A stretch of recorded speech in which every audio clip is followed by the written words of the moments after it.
নবীজি বলেছেন আত্তাকওয়া হা হুনা, তাকওয়া এখানে। তিনবার বলেছেন আত্তাকওয়া হা হুনা, তাকওয়া এইখানে, আত্তাকওয়া হা হুনা, তাকওয়া এইখানে, মনের ভেতর। বাইরের লেবাস পোশাক আমার অনেক ভালো থাকতে পারে, পাগড়ি, দাড়ি, টুপি, পাঞ্জাবি, জুব্বা, ভিতরে তাকওয়ার কি অবস্থা আল্লাহ ছাড়া কেউ জানে। ভিতরে ইমানের কি অবস্থা আল্লাহ ছাড়া কেউ জানে।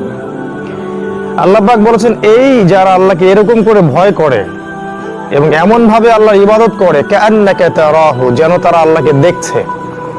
ফাইল্লাম তাকুন তারাহ ফাইন্নাহু ইয়ারাক, যদি তুমি আল্লাহকে দেখতে না পাও বিশ্বাস রাখবে আল্লাহ তোমাকে দেখছে।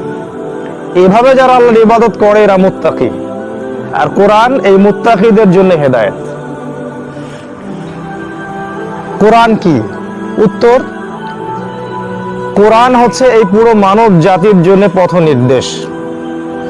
একজন মানুষের